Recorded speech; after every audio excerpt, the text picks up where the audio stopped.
बिस्मिल्लाहिर्रहमानिर्रहीम। अस्सलामु अलैकुम वरहमतुल्लाहि वबरकातुहू।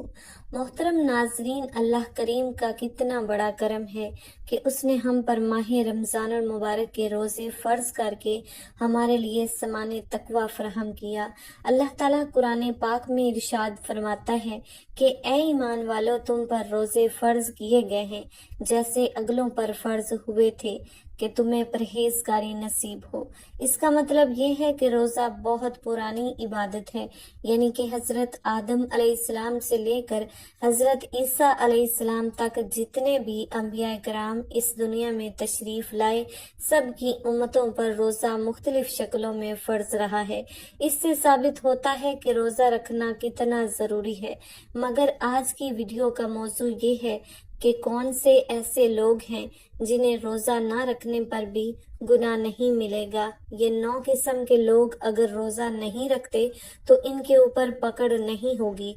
मोहतरम नाजरीन, रोज़ा इस्लाम का चौथा बुनियादी रुकन है, यानी कि ये इतनी अहम इबादत है कि इसको दीन इस्लाम की बुनियाद करार दिया गया है और पूरे दीन इस्लाम की अमारत इस बुनियादी रुकन पर खड़ी है। और अगर कोई मुसलमान ये कहता है कि रोज़ा फ़र्ज नहीं है तो वो दायरा इस्लाम से खारिज है, मगर वो रोज़े के फ़र्ज होने से इनकारी नहीं है। मगर वैसे ही बगैर किसी वजह के रोज़ा नहीं रखता तो उस पर भी उसे बहुत गुनाह मिलेगा। वो ऐसे कौन से लोग हैं जिन्हें रमज़ानुल मुबारक के रोज़े माफ़ हैं, यानी कि ये लोग अगर रोज़े नहीं रखते तो उन्हें गुनाह नहीं मिलेगा। ये 9 किस्म के लोग हैं जिन्हें हम 1 बाय 1 आपके साथ डिस्कस करेंगे। नंबर 1, बीमार। अगर कोई शख्स रमज़ानुल मुबारक के दौरान या रमज़ानुल मुबारक से पहले किसी बीमारी में गिरफ्तार हो चुका है जिसकी वजह से वो दिन को खाना खाना नहीं छोड़ सकता, तो ऐसे शख्स पर रोज़ा माफ़ हो जाता है। क्योंकि बाज़ दफ़ा ऐसा होता है कि दिन के वक्त दवाई लेना ज़रूरी होता है, या अगर बीमारी की वजह से कमज़ोरी इतनी हो चुकी है कि दिन को खाना खाना ज़रूरी है, तो ऐसे शख्स को बीमारी के उज़र की वजह से रोज़ा रखना माफ़ हो जाता है। अब ऐसा नहीं है कि कोई छोटा मोटा नज़ला ज़ुकाम हो गया तो रोज़ा रखने की छूट मिल गई। अगर बीमारी ऐसी हो कि जिसमें रोज़ा रखना मुमकिन न हो, डॉक्टर जिससे आप इलाज करवा रहे हैं वो आपको मना कर दे, तो ऐसी सूरत में राहत मिल जाती है। एक और बात भी नोट करने की ज़रूरत है कि ये रमज़ानुल मुबारक के जो रोज़े आपने बीमारी की वजह से नहीं रखे, जब आप बिल्कुल ठीक हो जाएंगे तो तब आपने ये रोज़े पूरे करने होंगे, यानी कि इन छोड़े हुए रोज़ों की कज़ा वाजिब हो जाएगी। अगर खुदा न खास्ता ऐसी जानलेवा बीमारी लगी हुई है जिसने बिस्तरे मरग पर पहुंचा दिया है, तो अपने घर वालों को वसीयत कर दे कि मेरे इतने रोज़े छूट गए हैं जिनका फिदिया अदा कर दे। रोज़ा छोड़ने का फिदिया ये होता है कि किसी गरीब मस्कीन को 2 वक्त का पेट भर कर खाना खिलाना। तो इन कंडीशंस के साथ बीमार आदमी रोज़ा छोड़ सकता है। नंबर 2, हामला औरत रोज़ा छोड़ सकती है। अगर हामला औरत को ये खदशा हो कि रोज़ा रखने से उसे या उसके होने वाले बच्चे को ज़रर पहुंचेगा, या उससे या उसके होने वाले बच्चे को शदीद अजियत पहुंचेगी, तो इस सूरत में उस पर रोज़ा छोड़ना वाजिब हो जाता है, लेकिन उसे फिदिये के बगैर कज़ा करनी होगी। इसमें उलमा इकराम का इत्फाक है, क्योंकि अल्लाह ताला का फरमान है, तुम अपने आप को कत्ल न करो, और एक दूसरे मुकाम पर कुछ इस तरह से फरमाया, और अपने आप को हलाकत में ना डालो।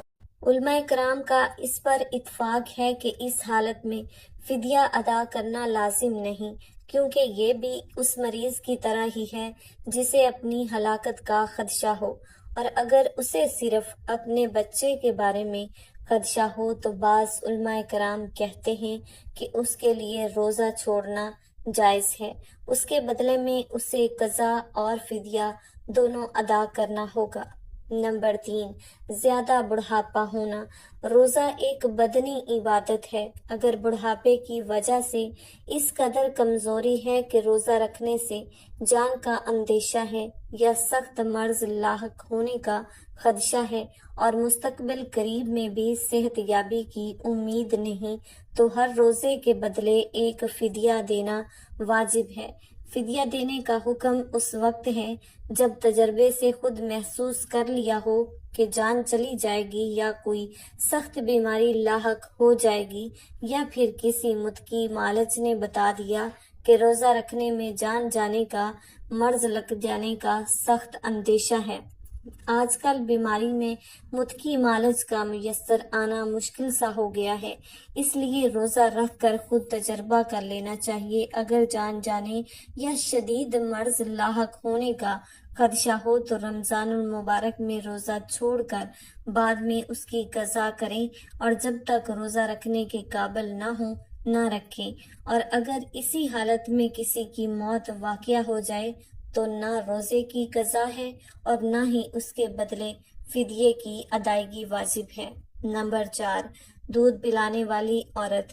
یہاں یہ بات بھی واضح کر دیں کہ پہلے زمانوں میں ایسی عورتیں ہوا کرتی تھیں جو لوگوں کے بچوں کو دودھ پلانے کا کام کیا کرتی تھیں۔ وہ لوگوں کے بچوں کو اپنے ساتھ لے آیا کرتی تھیں اور 2 یا 2.5 سال کے لیے اس بچے کو دودھ پلایا کرتی تھیں، اور انہیں دائیاں کہا جاتا تھا۔ ایسی عورتوں کے لیے بھی رمضان المبارک میں روزے نہ رکھنے پر چھوٹ ہے، لیکن اب چونکہ زمانہ بدل گیا ہے، لہٰذا ایسی مائیں جو اپنے بچوں کو دودھ پلاتی ہیں اور اگر ڈاکٹر یہ کہہ دے کہ ان کے روزہ رکھنے کی وجہ سے ان کے بچے کو خطرہ ہے، تو ایسی صورت میں بھی اس عورت کے لیے روزہ رکھنا معاف ہے اور بعد میں ان روزوں کی قضا ادا کرنی ہوگی۔ محترم ناظرین، نمبر 5، پاگل یا دیوانہ شخص۔ ایسا شخص جس کا ذہنی توازن خراب ہو چکا ہو اور وہ پاگل یا دیوانہ ہو چکا ہو، اور جو اپنے آپے سے باہر ہو چکا ہو اور جو بہکی بہکی باتیں کرتا ہو، اچانک سے بے ہوش ہو جاتا ہو، اچانک سے اپنے اوپر کنٹرول کھو دیتا ہو اور اسے پتہ نہ چلتا ہو کہ وہ کہاں پر ہے، تو ایسے لوگوں کو روزہ رکھنے میں رعایت ہے۔ اگر اس طرح کا شخص روزہ نہیں رکھتا تو اسے کچھ گناہ نہیں ہے۔ یہ شخص جب ٹھیک ہو جائے تو اپنے سارے قضا روزوں کا فدیہ ادا کرے یا قضا روزے رکھے۔ نمبر 6، حیض و نفاس والی عورتیں۔ ایسی عورتیں جن کے ماہانہ پیریڈز چل رہے ہوں وہ حیض والی عورتیں کہلائیں گی، اور ایسی عورتیں جنہوں نے بچے کو جنم دیا ہو اور ابھی تک ان کا خون نکلنا بند نہ ہوا ہو تو ایسی عورتوں کو نفاس والی عورتیں کہتے ہیں۔ یہاں پر ایسی عورتوں کا روزہ رکھنا بھی جائز نہیں ہے۔ یہاں پر یہ بات قابل غور ہے کہ پہلے بیان کردہ 5 قسم کے لوگ اگر روزہ رکھ لیتے ہیں تو ان کا روزہ قبول ہوگا، لیکن حیض اور نفاس والی خواتین اس حالت میں روزہ نہیں رکھ سکتی، اور اگر رکھیں گی تو ان کا روزہ قبول نہیں ہوگا بلکہ الٹا گناہ کا موجب بنے گا۔ ایسی عورت جب بعد میں پاک صاف ہو جائے تو اس کے لیے ضروری ہے کہ اپنے چھوڑے ہوئے روزوں کی گنتی پوری کر لے۔ محترم ناظرین، نمبر 7، سفر پر ہونا۔ ایسا انسان جو حالت سفر میں ہے تو اس کے لیے بھی شریعت نے روزہ رکھنے میں چھوٹ رکھی ہے، کیونکہ پہلے ادوار میں دور دراز کا سفر کرنا کافی مشکل ہوتا تھا۔ اس زمانے میں آج کل کی آرام دہ سواریاں میسر نہیں تھیں، تو علماء کرام نے آج کل کی سواریوں کو مد نظر رکھتے ہوئے یہ بتایا ہے کہ جو سفر 82 کلومیٹر سے زیادہ ہو اور وہ کم سے کم 15 دن کے سفر کی نیت کر کے گھر سے نکلا ہو تو ایسے شخص کے لیے روزہ نہ رکھنے میں چھوٹ ہے، اور بعد میں وہ اپنے روزے پورے کرے گا یا ان کا فدیہ ادا کرے گا۔ اب چونکہ آرام دہ سواریاں میسر ہیں تو ایسا شخص اگر روزہ رکھنا چاہے تو وہ رکھ سکتا ہے۔ نمبر 8، ایسا شخص جسے جان جانے کا خطرہ ہو، یعنی کہ اگر کوئی شخص تلوار لے کر किसी के पास आ जाए और ये धमकी देने लगे कि अगर तुम रोजा रखोगे तो मैं तुम्हारी गर्दन उड़ा दूंगा, तो अगर किसी को खुदा न खास्ता ऐसी सूरत हाल का सामना करना पड़ जाए तो उसके लिए रोजा माफ है, और जब इस हालत से बाहर आ जाए तो फिर अपने छोड़े हुए रोजों की कज़ा अदा कर दे। नंबर 9, नाबालग बच्चा। ये बात तो हर मुसलमान जानता है कि रोज़ा बालग अफराद पर फ़र्ज है, इसीलिए रोज़ा नाबालग अफराद पर फ़र्ज नहीं है, और अगर कोई नाबालग बच्चा रोज़ा नहीं रखता तो उस पर कुछ गुनाह नहीं है। यहाँ पर एक और बात तवज्जो तलब है कि छोटे बच्चों को रोज़ा रखने का बड़ा शौक होता है। अगर कोई नाबालग बच्चा रोज़ा रख लेता है और दिन में किसी वक्त अपना रोज़ा तोड़ देता है तो उस पर कज़ा वाजिब नहीं होगी और ना ही कफ़ारा लाजिम होगा। अलबत्ता बालग होने की सूरत में कज़ा भी वाजिब होगी और कफ़ारा भी उसके ज़िम्मे होगा।